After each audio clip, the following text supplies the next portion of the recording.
good. Hour 2 Overdrive continues, brought to you by FanDuel, bringing you everything from the opening line to the final score. Bryan Hayes, the O-Dog, Jeff O'Neill, Jamie Noodles McLennan. Got a big hour. Gerry's percentages in about a half an hour. Jim Rutherford coming up here in a moment as well from the Vancouver Canucks. The Canucks obviously are rocking at the All-Star break, and they got a real chance of winning the President's Trophy. Like they're right there. It's them in Boston, right? Jockeying for position at this point. Yeah. And that would be a pretty cool story, pretty incredible accomplishment. And those Boston Bruins, Hayes, you brought them up a couple days ago. Don't like Jimmy Montgomery for Coach of the Year. Don't forget to throw him into the mix. He should be. He absolutely should be. They're so good. They play the same way basically every single night, and that's a great idea. Exactly. I credit the players for doing that, but obviously he's got a system. He's got a way of manipulating guys, I guess, to do that. They've had injury issues. Bergeron's gone. Krejci's gone. Taylor Hall's gone. If you saw their lineup against Philly the other night, and Philly's not some cup contender, but they're a pretty good team. And they had a lineup there with a bunch of injuries, and they went in there, and I think they won 6-2. Mm-hmm. And it was just for fun. It's just whatever guys go out there, they all do the same thing, and it's incredible to watch, man. They're a plug-and-play team because they still have the top-end talent in Pasternak and Marchand. And, you've got guys. But then what they've done is they've elevated some guys, and then young players that come through, they buy into it, and the way that they've drafted and developed and signed. For example, like Morgan Geekie. He's a good player. He wasn't qualified by Seattle. They find him. All of a sudden, he plug and play there. James Van Riemsdyk. Career done, maybe. I'll get him for $1 million. He was on the top line the other day. But he was on the top line the other day with Pasternak and Charlie Coyle. I'm when wow. When you have the McAvoy, Marchand, Pasternak, you can do the plug and play game. Yes. Right. I'll tell you one thing. We love dumping on people that screw up and they have dumpster fires on their hands. I don't think of all the GMs in the league, Donnie Sweeney gets enough love. Because he runs a nice operation there. We crapped on him when he went up there and drafted 3 guys in a row a bunch of years ago, and we never give Donnie Sweeney flowers. Great job, Donnie. Well, listen. Shout out to Donnie Sweeney. He deserves a lot of credit. He does. But they've made mistakes along the way, too. You just mentioned the 3 picks in a row. The best out of it was Jake DeBrusk, which Jake's a really good player. But, they had that they signed that guy and then they got rid of him. I can't remember the guy who bullied a guy with Down syndrome. You remember that? I can't remember that guy's who Arizona had drafted, yes. They've made some mistakes. Believe me, every organization makes mistakes. But for the most part, they've been first rate. Jim Montgomery is a guy who made mistakes, and he's a hell of a coach, and he's unbelievable, and he's a good guy. And I think that organization has done a really good job of just plugging and playing and having guys that buy into it. That's right. A lot of it is culture, and I saw a quote from Rick Tocchet the other day because, Rick's going to be in town, right? Like Jimmy Montgomery's going to be in town, and Rick Tocchett's going to be in town, and Rick's, was talking about the logo, like the Vancouver Canucks, the jersey, the sweater, what it represents. And, he said, we really wanted to build it back up to the point where it oozes respect, toughness, dignity. He used a number of different adjectives that a lot of teams are seeking out and looking for. But he said that was a big part of their mission statement. You want, when you think of Vancouver, you want to be thinking success. Right, it's the same thing with the Leafs. Like when Shanahan got here, that was he had to turn around a lot of different things. That was a big part of it. Their history, there was no connection with their history, no connection with Dave Keon and a lot of the great players of the past. And he rekindled that. He brought that back together. Legends Row, retiring numbers, a lot of different stuff with the fans. And ultimately, it has to be the team winning and being consistently a winning program that's going to allow the fan base to puff their chest out. And you mentioned the jersey, Hayes. Like the jersey, the logo, it's a big thing. When a team's down in the dumps, you just look at the jersey and you're like, those guys stink. And then when they get to be a real deal team, you're like, that's a real deal logo. It's like that logo, when they're through the ups and downs, it has different meanings to a bunch of different people. You know what the best example of that is? The Vegas Golden Knights.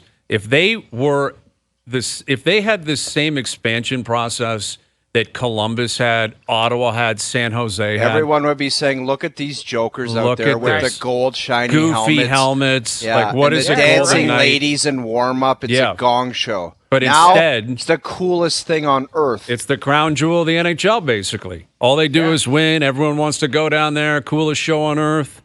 And why is that? Because they win. Like, that's ultimately what determines who you are, is you have to win games. You have to be a competitive team. And, Vancouver had been year after year after year where that wasn't the case. And then Jim Rutherford shows up, and he brings in Patrick Alvin and a number of different people in the front office. And now Rick Tocchet's here, and all of a sudden you look at him. Yeah, got 71 points in 49 games. Pretty incredible. Here he is, the president of hockey operations with the Vancouver Canucks. Here's Jim Rutherford. How you doing, Jim? Pretty good, guys. Yeah, I would hope so. I mean, you guys are rocking. We've been pumping your tires a lot. I don't know. I'm sure people in Vancouver are always wondering when is the East Coast going to start talking about us, but we've been talking about you all year. I mean, how proud are you of where your team's at the All-Star break?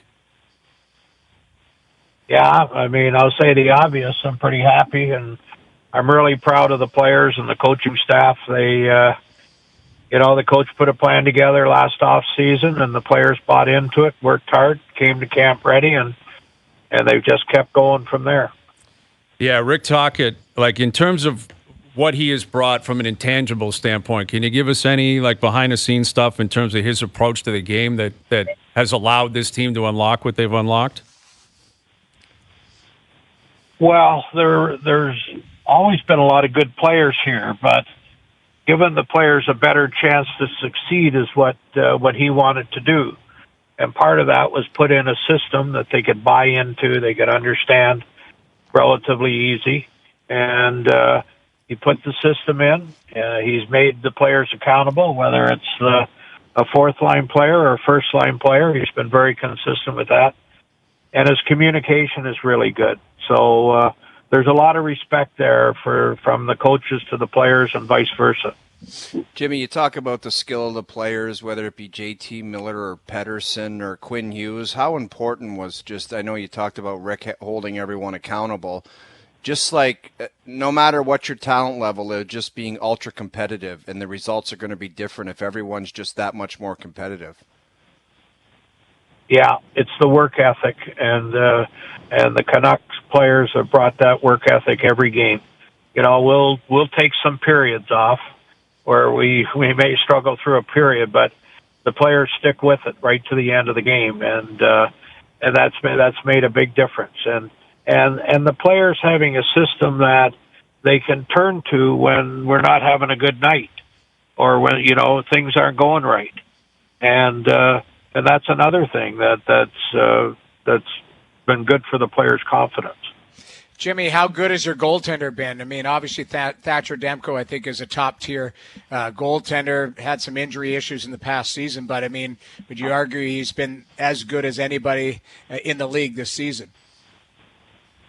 Yeah, based on what I've seen, I mean, there's other goalies having really good years, and I don't want to say one's better than the other, but certainly Demko's at least even with all the top goalies. And he's a difference maker for us. If you're going to win as many games as we have, the goalie's got to win some games for you. And the other thing that's helped him, I mean, we have a really good goalie coach in Ian Clark, but the other thing was the addition of a number 2 goalie that can play games, and the team would be comfortable with Casey DeSmith. And that relationship between the 2 goalies has been really good, and both of them have been good. Jimmy, are we going to, after the All-Star break, expect you to pull the trigger on some deals? Because usually you like to get at it first and be active quite early as opposed to waiting to the deadline. Should we kind of be excited for what the next couple weeks hold, or you're not going to we may not even wait till after the we may not. I'm not going to share anything with you, but we may not even wait till after the All-Star break. Okay. We like that. How about Friday during the skills competition, just a bombshell deal? Yeah, I'm sure Gerry would love that. Well, I mean, I'm curious how you adjust your plan. I mean, you've been doing this for so long. You've won cups.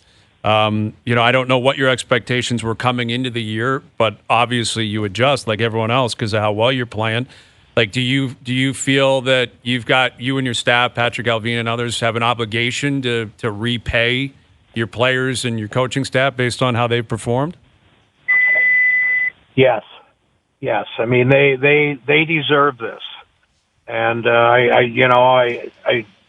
it's hard to compare things, totally at 100%. But I go back to 2006 in Carolina, where we had a good team, we were on a good run, and we made a deal in January, and it was a deal where the players started looking at each other and say, everybody believes that we can do something special. So that's why, trying to do something earlier than later is certainly our preference. Jimmy, you made some moves as well on the back end. And I think I know Vegas goes and wins the Stanley Cup last year, and everybody was focused on how big their D were and how mean and physical they could play. And then you go and add guys like Cole, Zadorov, Hronik's been an unbelievable ad that you got last season. I mean, do you believe just in having some bigger kind of meaner players that can help your goaltender out? Is that the philosophy you went with? Yeah, in Hronik's case, he's a skater and a puck mover, but Cole's heavy defenseman. He can play in those heavy games, and then we got Myers and we added Zadorov. And this is what the coaches wanted, and that's the way it should work. The coaches say, here's what we're looking for. They tell the general manager, and he does the best he can to accommodate them. And so with the system we're playing and the defense we have, it's certainly given them a better chance to succeed, and it's a much better defense than we had at this point last year. With Jim Rutherford of the Vancouver Canucks, and obviously the guy leading the charge back there would be Quinn Hughes, who the organization anointed captain prior to this season. And I'm curious how obviously he's playing as if it hasn't weighed on him at all. But what have you seen out of Quinn Hughes since he's been anointed captain that would suggest to you that obviously it was the right decision and he's going to flourish in that role? Yeah, great leadership. He's very mature. We went through a process and trying to be confident in who the captain should be, and everybody in the organization felt the same way. And he's handled it so well. He takes it with great responsibility. It doesn't affect his play. It maybe even drives his play a little bit. And he's been a great leader for our team. Yeah, he is fun to watch, man. Like he obviously he's not 6'4", 250, but in terms of him in a playoff series, do you think there's even more there to give? How do you see Quinn Hughes, factoring into your playoff success? Well, he's an impact guy. He changes games night after night, so he'll be a big factor in the success of our team. Plays a lot of minutes, plays in every situation, and he thrives on it too. I mean, he loves it. But so much natural ability, and now this team's done really well to this point in the season, and now we have a new test coming up. Now we're going to get down to 30 games. The games are going to get harder. Teams are going to play us harder. Then we get to the playoffs. You don't get as much room out there, so. It's we're in a little bit of a learning experience with this group, but I feel very confident in this group. How far have you seen Pettersson come as far as maturity of a player, but also just using his spacing, his body, using the skill, because he's an elite player and he gets a lot of attention nightly? Yeah, he had a really good year last year. I think he had 100 points, but he's starting to grow into, mature into a player that plays the game, the 200-foot game, and understands the importance of getting points for the team, not just personally. And when the game's on the line, that's one of the guys we want out there, because he's a special player. He can do a lot of things offensively that most players can't, and just fun to watch. Yeah, and you guys got some work done today. Patrick Alvin got himself an extension. Jim, you did as well. We're chatting with Jim Rutherford. I think it was last week or a couple of weeks ago. How gratifying is that, I guess, to have ownership, obviously, in full support? We all know why they would, considering how well things are going out there. But having that continuity in the front office, behind the bench, how valuable do you think that can be for your franchise moving forward? Well, it's important, and it's important for the players to know who the GM's going to be, who the coach is going to be, and that we have stability. But our hockey operations is really aligned from top to bottom. And that, when I say from the top, that's ownership. And, Francesco Aquilini's been real good with us. He never says no when we ask for something that we may need that makes it better for the players. And right through our organization. I mean, not that necessarily the hockey staff agrees with everything. We debate things, but everybody's aligned as to where we want to go and how we get there. Well, we wish you nothing but success moving forward. Obviously, you guys have had an incredible start to the year, and we're looking forward to seeing what you have in store as you move forward, Jim. So thank you for doing this today. We always appreciate it.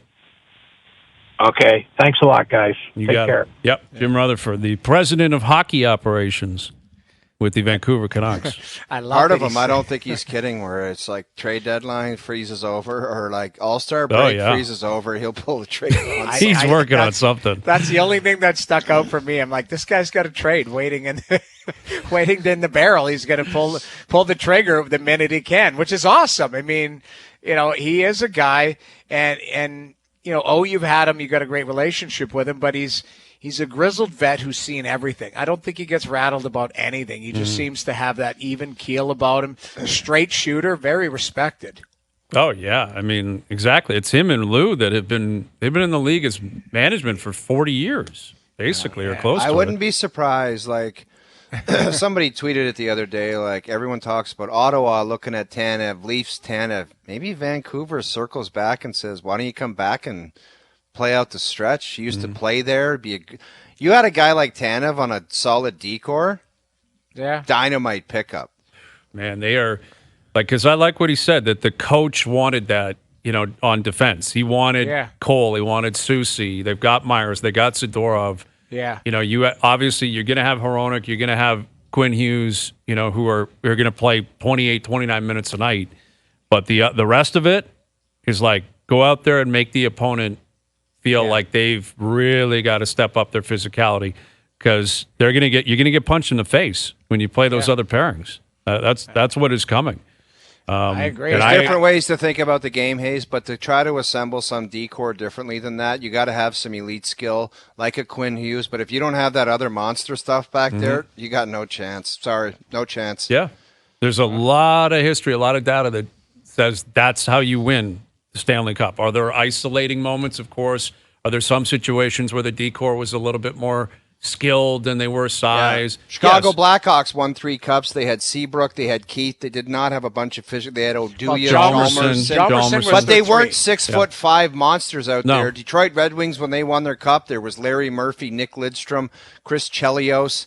There wasn't monsters back there, but they were damn good. They had the puck all night. And so it's got to be one or the other. They played for keeps, too. Duncan Keith and Seabrook and Chelios. Yes. We're animals. Yeah, exactly. Like, go ahead and they're yes, they weren't 6'5", 230, but they were killers when they had to be. For a while there, it was kind of like a 3-pack, right? Because Chicago did have that 3-pack. Seabrook, Keith, and Hjalmarsson. Hjalmarsson was known as like the best 3 in the league. Right. You even look at when Anaheim won. It was Pronger, Niedermeyer. They had that Francois Beauchemin. It felt like those 3 never came off the ice. Now, Beauchemin, I think, he struggled when he came to the Leafs, did he not? Because I think he was miscast. Did they ask him to do too much here? Well, it was a lot like Komisarek. It was the same thing, that he came in and it was, all right, our job's done. We're good. We're going to go for it. We're trading for Phil. And then they were, they were second worst team in the league. And it wasn't their fault, but yes, they were miscast. Komisarek was supposed to be a 1. Beauchemin was supposed to be a top pairing guy. Yeah. And it's one thing if you're a 3 behind Pronger and Niedermeyer.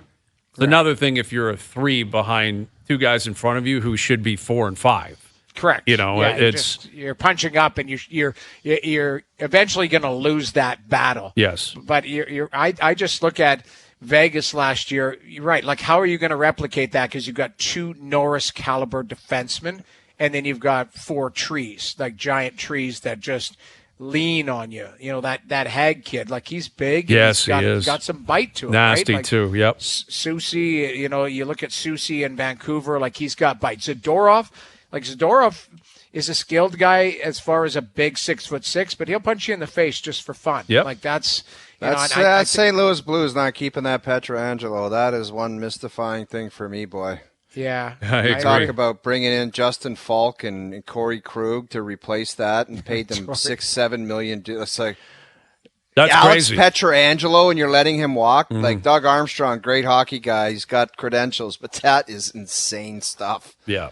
That one hurts. Insane. That one hurts. And then they tried to trade Krug, and he said, no, thanks. I have a no movement clause. Yes. I'm not going anywhere. Yeah, that one hurt. Yeah.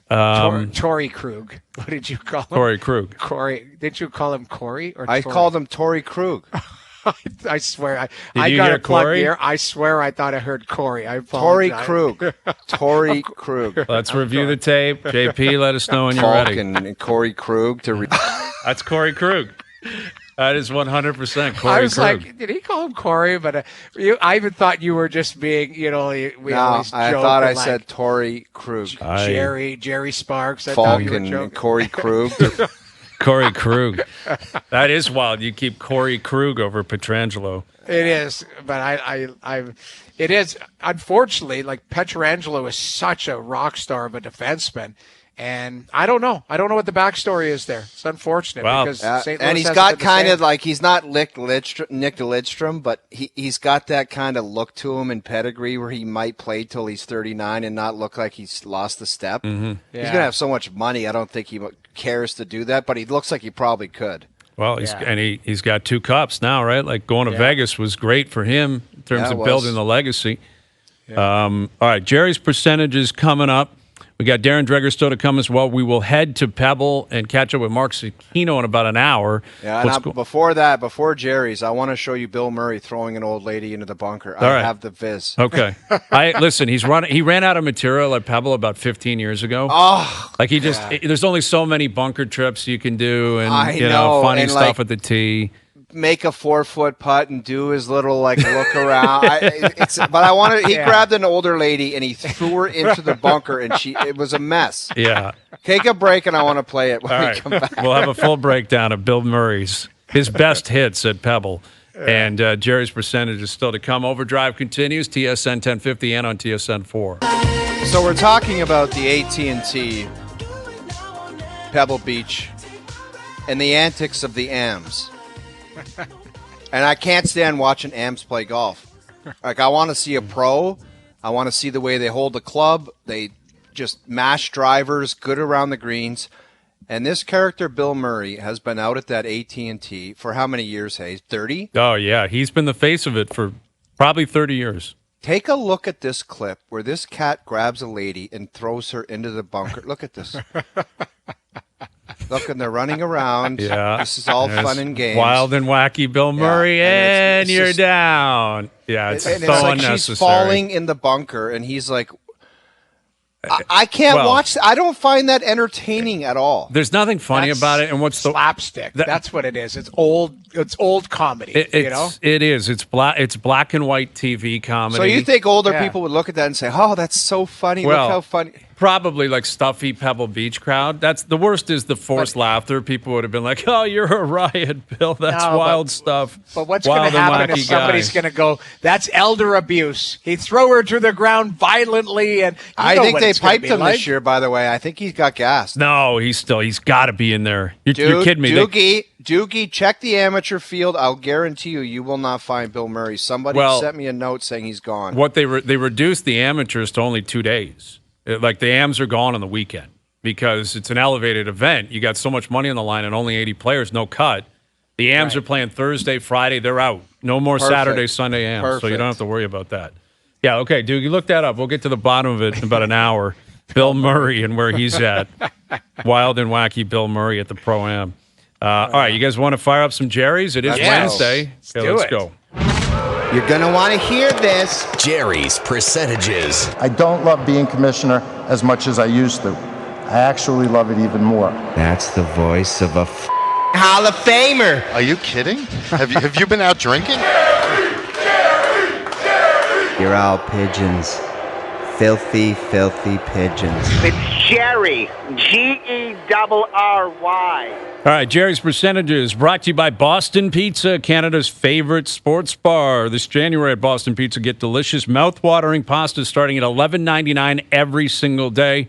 Enjoy the pastas you love at the prices you just can't miss. Hustle in your local BP tonight. We'll be down on the Boston Pizza on Front tomorrow, doing the show live from Boston Pizza downtown tomorrow. Can't wait.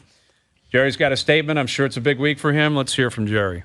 Gerry's putting the city of Toronto on notice right here, right now. It's time to buckle up because Gerry's about to put on an absolute clinic during All-Star Weekend.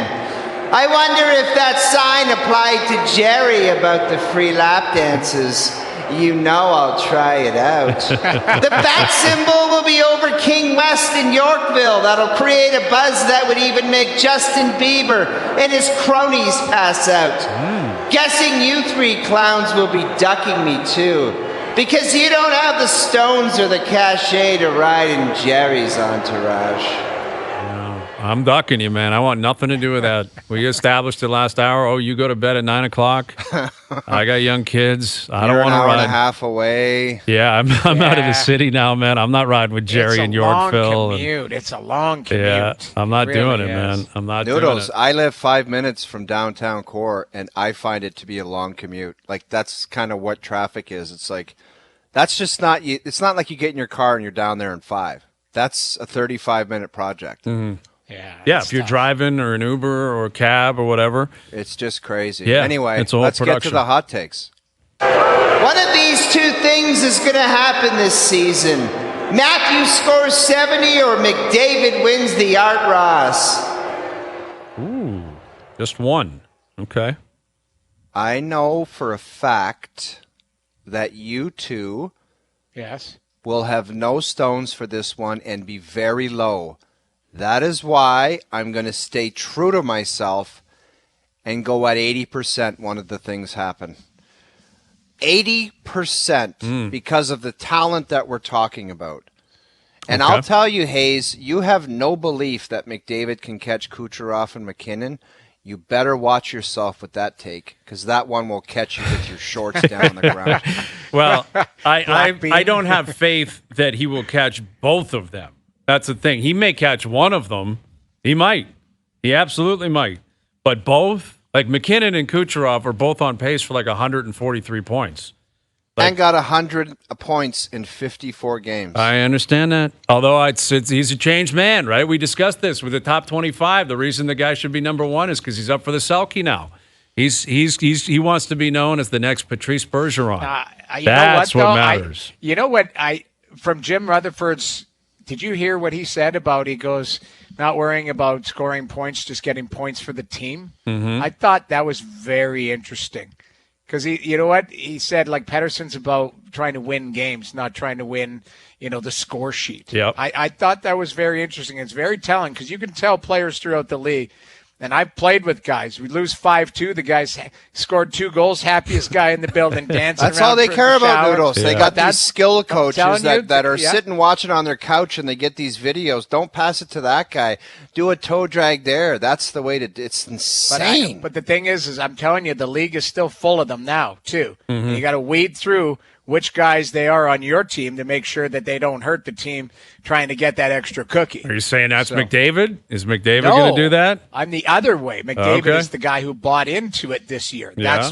That's my point about it. So, all right.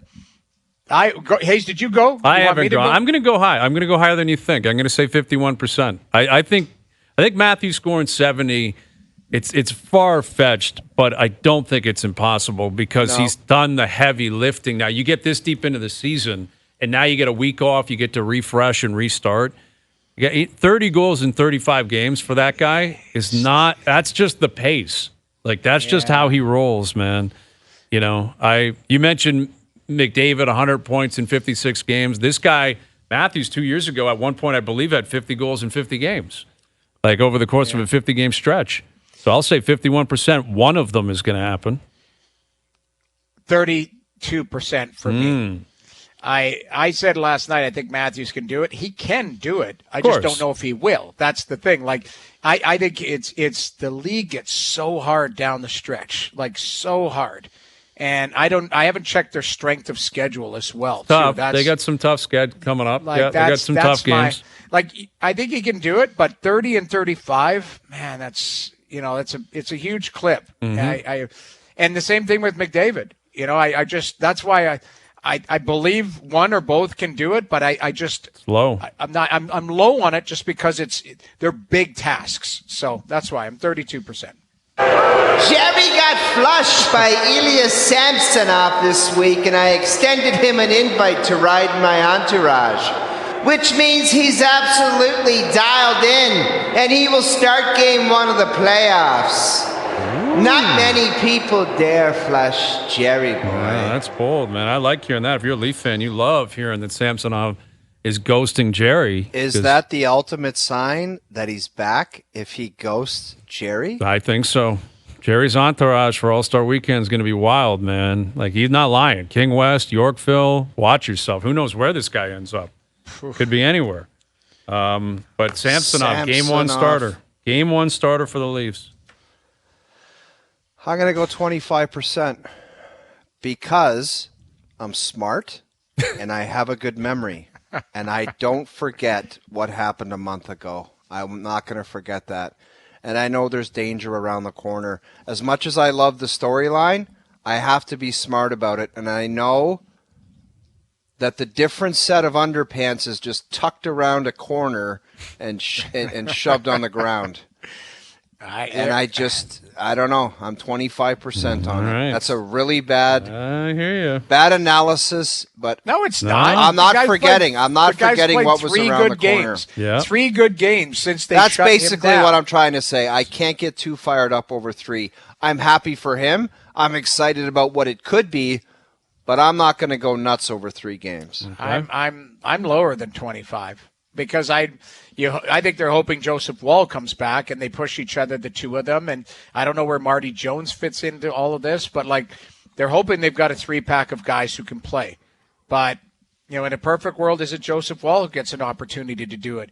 I'm 18% more because I have a good memory and I saw how things were a couple of weeks ago. He wasn't even on he wasn't on the roster. And now he had a good week, and everyone's like, wow, he's your starter again. Like, you got to breathe a little bit, because if he comes back and stubs his toe again, he'll be trending on Twitter and people saying, get rid of this guy again. So I think there's a long process here for him to get back to be the one guy that they trust heading into the playoffs. Stuart Smiley, both of you, you're smart. You've got a great memory, and people like you. People like us. People like you. We'll see. I'm going to be a little bit more optimistic here, and I'm in the minority. Like you guys, I'm under 50%. I'll say 33%, because it's him, Jones, or Wall. I think Wall will be the guy. I think if I were to put money down, I'd put it on Wall. But again, rookie coming off his first big NHL injury recovery. What's he going to look like? Does he jump back on the train? Martin Jones, I think, deserved a reset and a chance to get back in the net and compete himself, because he's been so good for them. But the plan before, yes, you remember what was going on a month ago. You guys should also remember, Stuart, that a year ago, this guy was the man. Like, he was the guy, right? And coming into the season, that was the plan. Now, plans adjust. That's why people don't like you. Oh, and really? You're not smart. Oh, yeah? Because you can't go on the past in the big leagues.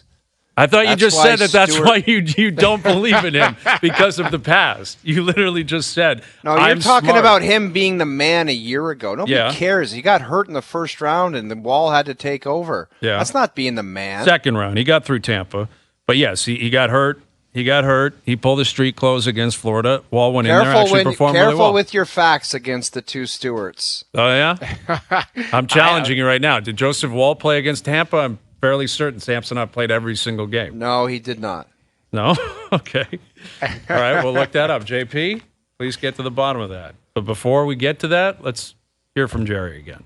This Rory McIlroy loves to flip his stance on topics more than Gerry loves his Skechers shoes. And the last flip-flop domino to fall will see Rory playing a live event at some point down the road. Some would say Rory's minus 35, a couple more than Bryan Hayes at the No Balls Open. Ooh, what a tournament. Yeah, the No Balls Open. It's a very prestigious place. No Bill Murray. Bill Murray's not invited. No. I think you're right. I think Bill Murray he's not there. I don't think Bill's there. I know, he's out. They gassed him, man. How do you get rid of Bill Murray? That guy's, he's been the guy, he's run the show there at Pebble Beach for 30 years. As much as the guy's a movie star, that would have been a crushing email saying, Billy, you're not coming this year. Yeah.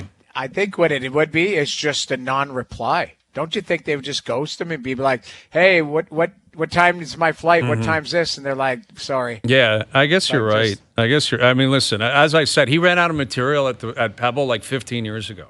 Yeah. It's the same trick on the first tee, the exploding golf ball. It's like, Bill, we can't keep doing this, man. But what if it was the final straw was the lady in the bunker?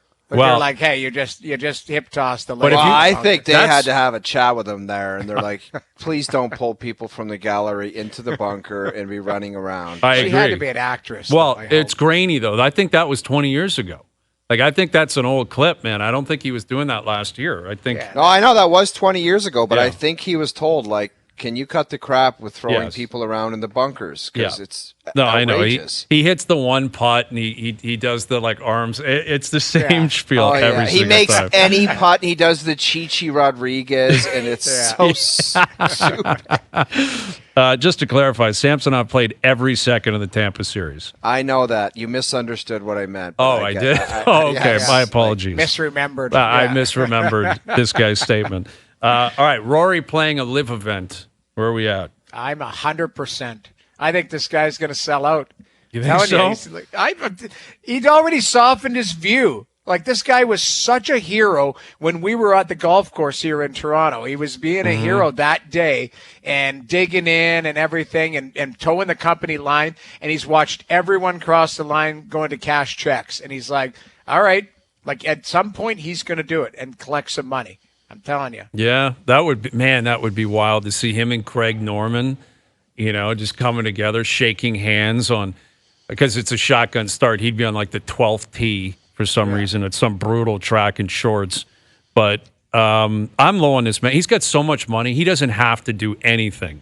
Yeah. I'm 0% still. He cannot. Really? He can't play on live. I'll go 1%. There's a chance. The guy has pulled a complete 180 in 2 years here, which I actually appreciate that he's just got a different view and he's willing to voice it. Like you are allowed to change your opinion and your approach and your stance. But speaking of opinions, you got to also factor in what the live guys, because they've hated his guts the last 2 years, and they've been telling him to shut up and watch the remarks and mind your own business. What they think of him ever attempting to, that they're sniffing that out over there at live, saying this guy's trying to make a move here. And they have the option to say, don't even think about it. Mm-hmm. But when it comes to a talent like Rory McIlroy, you're always going to make an exception and let bygones be bygones. I'm saying 80% he somehow ends up there. Ooh, man, 80%. That's a big number. I'm telling you. I think where these guys want to get to is, let's play 20 times where every best player in the world is playing that. Like, I think that's what they want to get to. Wherever live, PGA, 20 times a year, including majors, let's have the best players in the field and tee it. Well, how they get to that, I don't know. I agree with you, but you better have an avenue to allow people into the club. Like, that's the thing. You can't have Phil Mickelson can't be playing for the next 15 years because he was a live guy, and he just gets to take Nick Dunlap's spot or Ludwig Aberg's spot. Like, you got to be able to allow the young talent to come in and become a part of that, right? If Phil doesn't qualify, he doesn't qualify. Exactly. He's 52 years old. Yeah, and Phil's an extreme example because he's a legend. But, if Sergio Garcia is a year or two away from really falling off, sorry, you're out. Just because you went to live first, you don't get to be in the club forever. And because you've been a famous golfer for 30 years. Club runs out quick, though. Like, they were talking today, like Bryson DeChambeau's exemption is running out soon for his U.S. Open win. That happens fast, man. Yeah. That game comes at you fast where you're just not automatically in the majors and big-time tournaments. Well, that's why they're on a fast track to try to figure it out. And I know the PGA Tour announced an agreement with some enterprise, American enterprise today to, they're flush with money now, and a lot of players are going to get cash. But the issue with the Saudis and the PIF is that the DOJ, the American government, they're not going to allow them to just buy the PGA Tour. I guess just not the way it works. They're not going to allow a Saudi-run operation to step into the Americans' backyard and start running a major operation here. So I'm not sure how it's going to work. Like, it's very, very complicated the way that relationship is going to eventually come together. But I will say, if you're LIV, and you're right, a lot of those LIV golfers, they hate on Rory. Greg Norman hates on Rory. But it would be the ultimate victory lap if Rory stepped foot on a LIV event. Like, if he stepped foot there and played, they would be like, mic drop, we got you. Exactly. We got you.